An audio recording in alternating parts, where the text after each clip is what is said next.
আমি ধনিয়ার চারা বুনবো, তার জন্য এই যে ধনিয়ার বীজ নিছি। বাজারে 1 নম্বর কোয়ালিটির ধনিয়ার বীজ, যেগুলা বাজার থেকে বীজের দোকান থেকে কিনে নিয়ে আসছি।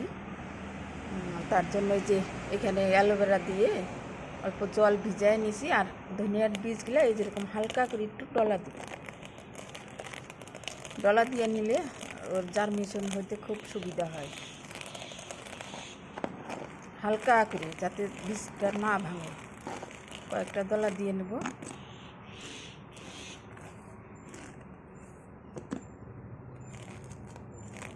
তাহলে একটা বীজের থেকে 2টা চারা হবে।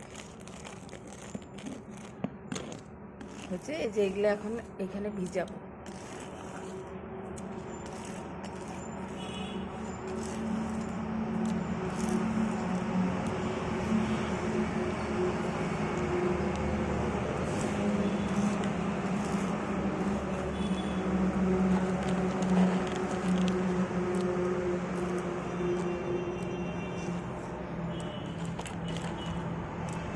তারপরে এইভাবে ঢাকনা দিয়ে ঢাইকে 2 দিনের জন্য ফ্রিজে রেখে দেব।